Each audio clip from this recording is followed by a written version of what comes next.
नमस्कार, मैं हूं संदीप चौधरी। आज की टॉप स्टोरी, मुस्लिम टोपी ना पहनने वाले प्रधानमंत्री नरेंद्र मोदी को मिला है इफ्तार का न्योता।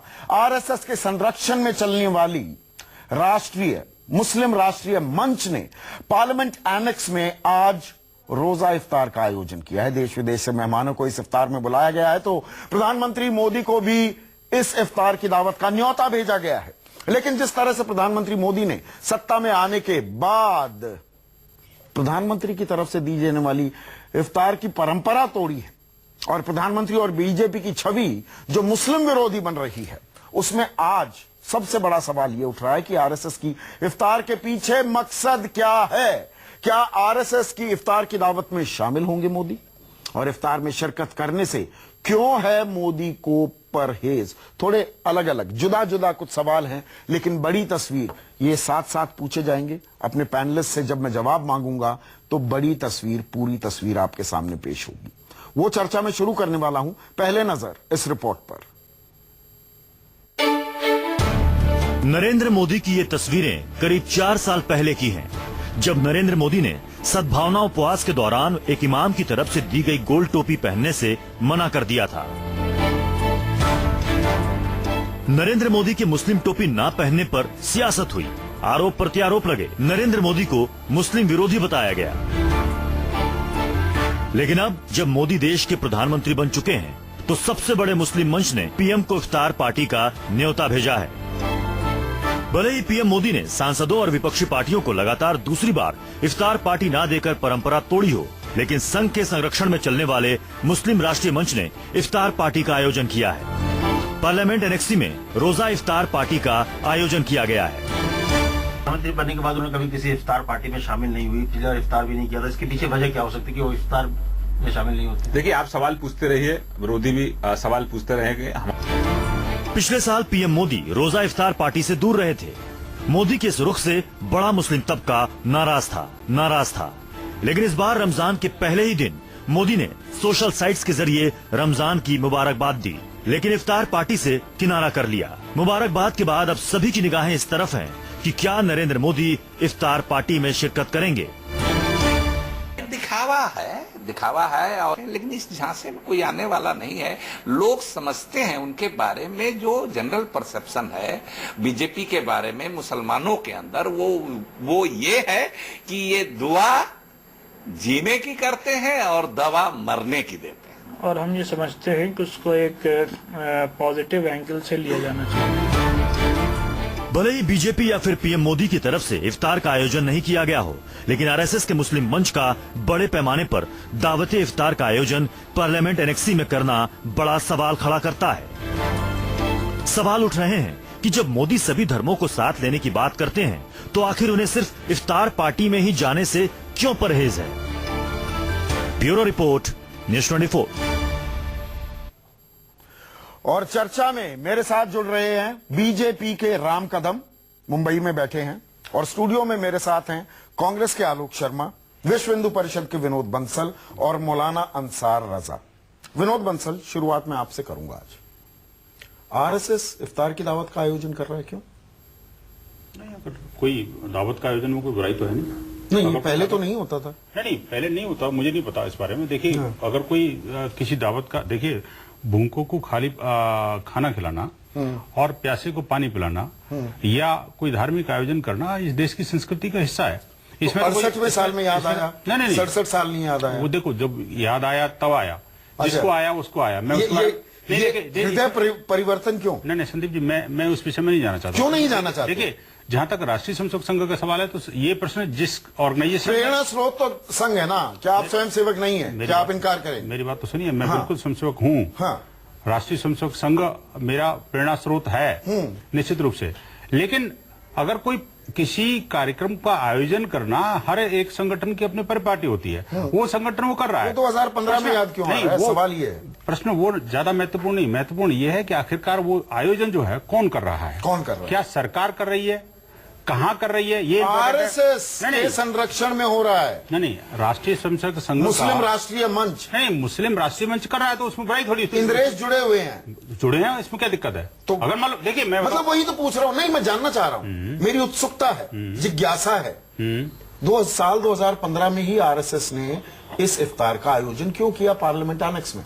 ना, मुझे लगता है शायद हो सकता है आपको और मुझे नहीं पता लगा होगा, क्योंकि मुझे तो कोई इनविटेशन आता नहीं। आपको इनविटेशन नहीं आया होगा, तो इसलिए आपको पता नहीं। हो सकता है उन्होंने पहले किया हो। और चूंकि मीडिया में आज जो है ना जी, वो मोदी जी की सरकार होने के कारण आपको शायद वो चीजें ज्यादा हाईलाइट हो गई कि भाई आज हो रहा है, पहले नहीं पहले होता तो हमें पता नहीं लग पाया। लेकिन हाँ, इससे बड़ा मुद्दा जो है संदीप जी, वो ये है, अगर ये आयोजन ये मुस्लिम राष्ट्रीय मंच कर रहा है, मुझे पूरी जानकारी नहीं है इस बारे में, अगर मुस्लिम राष्ट्रीय मंच कर रहा है तो इसमें कोई आपत्ति किसी को नहीं होनी चाहिए। नहीं, आपत्ति नहीं है, जिज्ञासा है। लेकिन अगर सरकार कर रही है तो वो गलत कर रही है। क्यों? मेरा ये कहना है, क्यों? सरकारी तंत्र में ये काम नहीं होना चाहिए। अगर अच्छा, हो रहा है, विजयदशमी के मौके पर आरएसएस के सर्वे सर्वा मोहन भागवत राष्ट्र का संबोधन करें, वो सरकारी प्रसारण पे पूरे देश में प्रसारित किया जाए, उसमें दिक्कत नहीं। संदीप जी, वो दूसरी चीज है। आप उसको अच्छा, वो दूसरी चीज, वो गलत ढंग से जोड़ रहे हो आप। अच्छा, वो गलत ढंग से जोड़ रहे हो। वो न्यूज पर प्रसारण जो है, न्यूज वैल्यू को डिपेंड करता है। नहीं, सरकार दे दे तो क्या दिक्कत है? इफ्तार की दावत नहीं दे तो दे, हमें कोई दिक्कत थोड़ी है। आज तो कह रहे हैं, अभी तो कहा आपने। मैंने आपको बात उसको पूरा समझना पड़ेगा आपको। मैं कह रहा हूँ, सरकार अगर कोई दावत देती है तो ये जो राष्ट्रीय जो मैं तो कह रहा हूँ, सारे त्योहार हम मिलकर क्यों ना मनाएं? क्यों नहीं? ये तेरा मेरा क्यों? बिल्कुल, मैं भी ये तेरा मेरा क्यों? पर तेरा मेरा चल रहा था ना, ये तो एक नई नजीर पेश की जा रही है। अभी तक जितने भी राजनेता थे, टोपी लगा करके हर इफ्तार पार्टी में और आगे जाते थे और मीडिया के सामने वो कैमरे से ये खुलवा दिखाने की, यहाँ भी होगा, फोटो ऑप होगी। सुनो तो सही, वो होगी। मैं ये बात कह रहा हूं कि ये आखिरकार ये रोजा इफ्तार पार्टी को जिस तरह से दिखाते हैं, उस तरह से होली दिवाली और उसको क्यों नहीं दिखाते? क्यों नहीं करते? नहीं, ये पार्लियामेंट एनेक्स में आज तक हुआ है होली का त्योहार कभी? तो कौन करवा रहा है? कभी सरकार किसकी है? सरकार किसकी है? बात सरकार की है। अब आप अपने सवाल का जवाब खुद दे रहे हैं, सरकार किसकी है? मैं कहता हूं जिसकी भी सरकार है, मेरी भारत की सरकार है, मेरी सरकार है। नहीं, बीजेपी की भी है, सरकार है, मेरी सरकार, बीजेपी की भी है। और बीजेपी की प्रेरणा स्रोत आरएसएस के लोग ये करवा रहे हैं, तो मतलब सरकार की इजाजत है। इसमें कोई 2+2 वाला खेल है। इजाजत ये 2+2 22 नहीं, 2+2 4। इसमें संदीप जी इजाजत की कोई आवश्यकता है ही नहीं। नहीं, आपने सवाल उठाया ना कि कौन करवा रहा है? नहीं, कौन कर रहा है? कौन कर रहा है? आरएसएस कर रहा है। कौन करवा रहा है? कौन कर रहा है? आरएसएस कर रही है तो कोई दिक्कत नहीं। अगर मान लो आरएसएस 68वें साल में इसमें किसी को ऑब्जेक्ट। अगला सवाल राम कदम, अगला सवाल, न्योता प्रधानमंत्री मोदी को भी भेजा गया है, तो प्रधानमंत्री मोदी को जाना चाहिए? संदीप जी, मैं आपको सबसे प्रारंभ में पहले बता दूं कि हमारे इस मुल्क के अंदर एक नई परंपरा पिछले गत कुछ वर्षों से शुरू हुई है। हम हर विषय को सियासत का चश्मा पहन करके देखते हैं। मैं तो सियासत की बात नहीं कर रहा हूं, आप क्यों सियासत का दिवाली का त्योहार है, उसमें मुस्लिम भाई शामिल होते हैं, मुसलमानों के इफ्तारों में हिंदू भी शामिल होते हैं, तो इसको सियासी तो वही तो पूछ रहा हूं, कोई आवश्यकता मैं नहीं है। तो कोई आपत्ति नहीं। देखिए, भारतीय जनता पार्टी का, राम कदम साहब, आपने शायद मेरी बात ढंग से सुनी है। राम कदम साहब, सुनिए तो, आप कह रहे थे, सुनिए तो, देखिए, मैंने विनोद बंसल से जो सवाल किया था ना, मुझे कोई आपत्ति नहीं। राम कदम साहब सुनिए, समझिए सवाल को, वरना हम भटकते रहेंगे 4-5 मिनट। मैं 20 सेकंड में अपनी पोजीशन क्लियर कर देता हूं आपकी इजाजत से। मुझे कोई आपत्ति नहीं, मैं तो कह रहा हूं बहुत अच्छा हो रहा है। मेरी उत्सुकता जिज्ञासा इतनी मात्र है कि 2015 में क्यों आरएसएस के संरक्षण वाला एक मंच इस इफ्तार दावत का आयोजन कर रहा है। उनसे वो मैंने सवाल पूछ लिए, इसलिए आपसे अगला और बिल्कुल सीधा सवाल, बिना लार लपेट के, प्रधानमंत्री नरेंद्र मोदी जाएंगे इस इफ्तार में? आपको जानकारी नहीं होगी, आप ये कहेंगे। मैं आपका निजी मत जानना चाहूंगा, उन्हें क्या जाना चाहिए? संदीप जी, मैं बोलते समय आप मुझे रोक रहे हो, तो थोड़ा मुझे 1-2 मिनट बोलने दीजिए। हाँ, चलिए। पहली बात तो ये समझ ले कि जिस प्रकार से पूरे देश भर का मीडिया ये प्रेजेंट करने का प्रयास करता है कि भाजपा कोई मुसलमान विरोधी है, ऐसा बिल्कुल नहीं है। भारतीय जनता पार्टी का केंद्र बिंदु विकास का है। जैसे मोदी जी ने कहा कि हम हर मुसलमान भाई के हाथ में कुरान के साथ दूसरे हाथ में कंप्यूटर देना चाहते, तो हम विकास की बात करते हैं। तो इफ्तार को सियासी रंग से हम नहीं देखे। अच्छा। अब रहा सवाल आपका जो दूसरा प्रश्न है, किसने इफ्तार में भाग लेना है नहीं लेना है। अब ऐसा है कि व्यस्तता के साथ हर एक का अपना अपना नहीं, वो दिल्ली में होते हैं, वो दिल्ली में मैंने वक्तव्य अभी 8 दिन के दौरे पे जाने वाले हैं, विदेश के दौरे पर, फिलहाल दिल्ली में। सारे मुस्लिम भाई जुड़े हैं भारतीय जनता पार्टी में। संदीप जी, बहुत सारे ऐसे मुस्लिम भाई जुड़े हैं जो बड़े, मैं कह रहा हूं राम कदम की बाढ़ आ जाएगी, मुस्लिम नेता, मुसलमानों के बीजेपी से जुड़ने की बाढ़ आ जाएगी। प्रधानमंत्री आज चले जाए इफ्तार पार्टी में तो इफ्तार की इस दावत में शिरकत कर लें। आपके 10.5 करोड़ है ना अभी तथाकथित सदस्य, सबसे बड़ी पार्टी होने का दम भरते हैं। ये आंकड़ा न जाने कहां पहुंच जाएगा, इसीलिए तो सवाल पूछ रहा हूं। नहीं, मैं वही कह रहा हूं कि भारतीय जनता पार्टी ये सियासत इस प्रकार के धर्म के कार्यक्रम को हम सियासत के रूप में नहीं देखते। आप इसे धार्मिक कार्यक्रम क्यों मानते हैं? और रहा सवाल इफ्तार के कार्यक्रम में, शुरू से हमारे सारे नेता उसके अंदर बड़े हर्ष के साथ, ये तो पुण्य का काम है ना, तो इसके लिए आप ये नहीं कह 30 दिन के रोजे रखे हुए हैं, पार्टी की ओर से सुबह सेहरी शाम को इफ्तार पार्टियां होती है।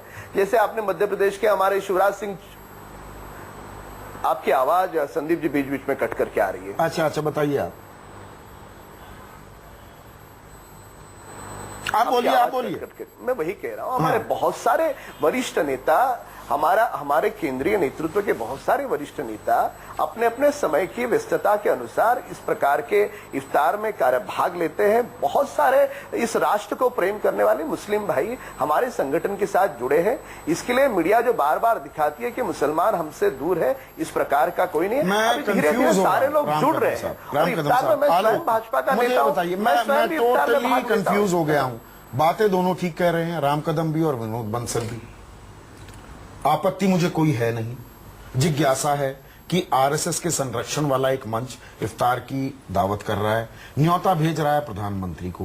प्रधानमंत्री जाए ना जाए उनकी मर्जी, पर आरएसएस द्वारा एक इफ्तार की दावत का आयोजन, प्रधानमंत्री को न्योता। Am I missing out on something? देखिए, मैं तो एक कहावत याद आ रही है, 900 चूहे खा के बिल्ली हज को चली। आरएसएस के किस तरह के इस संप्रदाय के प्रति विचार रहे हैं। और 4 दिन पहले राम कदम साहब के ही राज्य में मदरसों को तो बैन कर दिया गया, आप दूसरी तरफ दावत दे रहे हैं। मैं समझता हूं को बैन नहीं किया, बैन जो नॉन स्कूल कैटेगरी में डाला, नॉन स्कूल कैटेगरी में डालना और वो शिक्षा से बैन कर देना लगभग एक ही बात उसमें आप भी उसी तराजू में। चलिए, कांग्रेस की ही देन। राइट टू एजुकेशन जब से लागू हुआ, आपने कौन सा नॉन स्कूल कैटेगरी से बात? टीवी चैनल पे झूठ मत बोलिए। राइट टू एजुकेशन का, राइट टू एजुकेशन का उस मुद्दे से लेना देना कोई नहीं था। बिल्कुल था। अब मैं उस तफसील में नहीं जाना चाहता। वापस मुद्दे पर आ जाते हैं। हम तो केवल ये कहना चाहते हैं कि एक तरफ जिस तरह के प्राची के संवाद आते हैं, जिस तरफ योगी आदित्यनाथ के बयान आते हैं, जिस तरह से तमाम चीजें आई हैं अभी तक, और दूसरी तरफ आप इफ्तार का जिस तरह से ढोल लेकर चले हैं, देश की जनता अच्छा नहीं है। नहीं, मैं कहता हूं सामाजिक समरसता हो, सौहार्द हो, बहुत अच्छी, क्या ये अच्छी बात नहीं है? बहुत अच्छी बात है। और आरएसएस, मैं तो ये पूछ रहा हूं, इसमें प्रधानमंत्री क्यों ना जाएं? देखिए, ये तो नहीं जाना और जाना क्यों रही है बीजेपी को और प्रधानमंत्री महोदय को तय करना है। इसमें दिक्कत क्या हो जाएगी? कह रहे हैं कि प्रधानमंत्री जो कहते हैं सबका साथ सबका विकास और 125 करोड़ भारतवासियों का विकास चाहिए, जो कुरान और कंप्यूटर की बात करते हैं, अगर जाएंगे तो उसमें कहीं हमें बुराई नहीं नजर आती है। लेकिन मुझे नहीं लगता कि जिस तरह की उनकी विचारधारा है वो जाएंगे। जिस तरह के विचार नहीं, जब आप विचारधारा ले आते हैं ना, देखिए सियासत की बात करते हैं ना आलोक बाबू, इफ्तार का आपने एक परंपरा रखी, हर साल होता था, बीच में 2 साल गायब हो गया क्योंकि आप पर आरोप लगने लगे। एक एंटनी ने तो कहा भी कि मुसलमानों के प्रति आपका रुझान आपकी जबरदस्त हार के कारणों में तब्दील हुआ। तो ये छोड़िए, ये खेल मुझे मत समझाइए, ये दुनिया है ना, ये पब्लिक जो है ये जानती है। मैंने वो रिपोर्ट नहीं पढ़ी, पहली चीज पढ़नी चाहिए। दूसरी चीज, ये कांग्रेसियों की दिक्कत है, फिर आप अपनी समीक्षा की रिपोर्ट नहीं पढ़ते हैं। वो कब पढ़नी है, क्या पढ़ना है, वो मैं देख लूंगा। लेकिन कांग्रेस पार्टी ने इफ्तार का एक अपनी परंपरा रखी, और कभी भी हाँ कभी ना का खेल है आपका। हमने कभी इसलिए नहीं कि हमारे कभी ना, हमने कभी भी इस आरोप की वजह से कि हम मुस्लिम पक्षधर होते जा रहे हैं, सॉफ्टली साफरन हो जाते हैं, कभी नहीं किया, हमने मुस्लिम तुष्टीकरण नहीं किया, मुस्लिम तुष्टीकरण के नाम पर देश को बर्बाद करने का काम ही कांग्रेस ने किया अभी तक नजर आ रहा है। इससे ज्यादा तो और पूरा देश नुकसान देश का किसी ने किया ही नहीं है। ये किसी के भी गले से जैसे आपके नहीं उतर रही है, किसी के भी नहीं उतर। अंसार रजा, ये गंभीर आरोप है कि जो आरएसएस कर रहा है या ये मंच कर रहा है इंद्रेश जी की अगुवाई में, ये दिखावा है। और प्रधानमंत्री को न्योता देना भी क्या ये दिखावा है? क्या दरअसल सही वक्त आ गया है ये प्रधानमंत्री देश को और देश के एक बड़ा तबका मुसलमानों को संकेत दें कि सब साथ हैं, हमारे लिए धर्म कोई आधार नहीं हो सकता जिसके चलते हम कोई नीतियां बनाएंगे या आचरण करेंगे। संदीप जी, सारी बातें इन लोगों ने अपने हिसाब से कह दी हैं। मैं सिर्फ अफ्तार पार्टी पर आना चाहता हूं। प्रधानमंत्री को मुस्लिम राष्ट्रीय मंच ने दावत देकर के एक तीर से दो निशान किए हैं। आने वाले वक्त में 2 स्टेट के बड़े बड़े चुनाव हैं। सबसे पहला बिहार आने वाला है, उसके बाद यूपी है। यहां दावत से मकसद ये था कि जाहिर सी बात है कि प्रधानमंत्री को उस इफ्तार पार्टी में जाना ही नहीं था। अच्छा, बिल्कुल, इसलिए जाना अगर तो न्योता देकर क्या कर रहे हैं? प्रधानमंत्री के लिए दिक्कत पेश नहीं, कर रहे दिक्कत नहीं, वो ये बताना चाह रहे हैं कि प्रधानमंत्री सिर्फ हिंदुओं के प्रधानमंत्री हैं। वो ये साबित करना चाह रहे हैं कि यूपी में ताकि मुसलमान, ये तो वही शक की निगाह से देखने वाली बात क्या करें फिर हम? वरना सुबह से कोई भी बीजेपी का प्रवक्ता आकर के जवाब क्यों नहीं दे रहा है? क्यों तैयार नहीं हो रहा कोई आदमी बात करने के लिए? मैं पलटकर एक सवाल पूछूं जी अंसार रजा साहब, लगता है इनको बुलाया ये एक मिनट मुझे एक चीज बताइए, ये ओनस धर्मनिरपेक्षता, या विनोद बंसल इस पर एतराज करने लगेंगे, राम कदम भी, पंथ निरपेक्षता का ठेका क्या सिर्फ हिंदुओं ने ले रखा है कि मुसलमानों का कोई त्योहार होगा तो हिंदू जाए शिरकत करने? मुसलमान भी उतनी ही तादाद में हिंदुओं के उनके बड़े नेता आकर शिरकत करते हैं क्या, या इस तरह से सार्वजनिक मंचों पर आते हैं क्या? ये सवाल पूछने में क्या आदमी सांप्रदायिक हो जाता है? नहीं हो जाता है, नहीं हो जाता है, नहीं पर ये तार्किक है सवाल, कड़वा ही सही। ठीक है। देखिए, आज की इफ्तार पार्टी में सुबह मैंने यही 10 बजे जो हमने शो किया है आपके यहाँ, मैंने एक बात की थी, मुझे बेइंतहा खुशी होगी कि प्रधानमंत्री साहब को इसमें शरीक होना चाहिए। शरीक नहीं होना चाहिए, बल्कि उनको ऐलान करना चाहिए कि पिछले बार हमसे गलती हो गई थी। तो रामनवमी में टॉप मुस्लिम लीडर्स जाते को हैं, भी जाना चाहिए। जाते हैं, दिखते नहीं, देखिए ऐसा दिखते नहीं, उस चीज को कंट्रोवर्शियल नहीं बनाया वो जाता, चीज की डिमांड नहीं की जाती, उस चीज को कंट्रोवर्शियल वही तो मैं कह रहा हूँ। नहीं, हम किसी एक खास आईने से, एक खास चश्मे से अब धर्म को भी देखने लगते हैं। संदीप जी, आपके जैसा दानिश्वर एंकर, मैं समझता हूं कि उम्र आपकी हो गई एंकरिंग करते करते, आपने इस हिंदुस्तान की अभी नहीं हुई हूँ, नहीं हो जाएगी। अभी तो। मेरे कहने का मतलब यह है कि तमाम नशे व फराज आपने इस मुल्क के देखे हैं।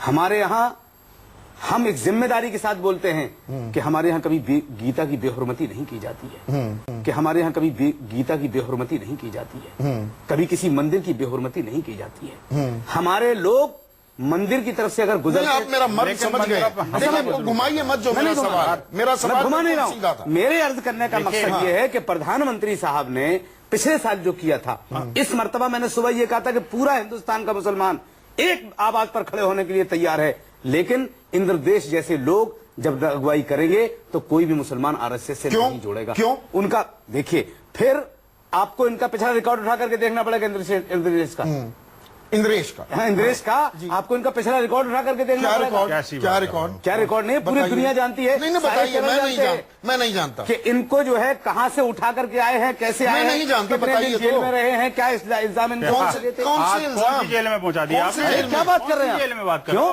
इंद्रेश जी जेल में? जी बिल्कुल, सपने देख रहे आप उठाइए राजस्थान की तारीख उठा करके देखिए। नहीं, चालान ऑन रिकॉर्ड बताइए। आप मैं ऑन रिकॉर्ड बता रहा हूँ, टीवी पे बोल रहा हूँ मैं, एक जिम्मेदार चैनल पे बात कर रहे हो। जी जी, आप मत बोलिए इस बात को। सुन लीजिए, जनता को सब पता है, सब पता है, इसीलिए मैं कह रहा हूँ। देखिए, इसको झूठ नहीं कहेंगे आप। और जब इन्होंने योगा केस दर्ज नहीं हुआ उनके खिलाफ, सुन लीजिए, हम बता देंगे आपको।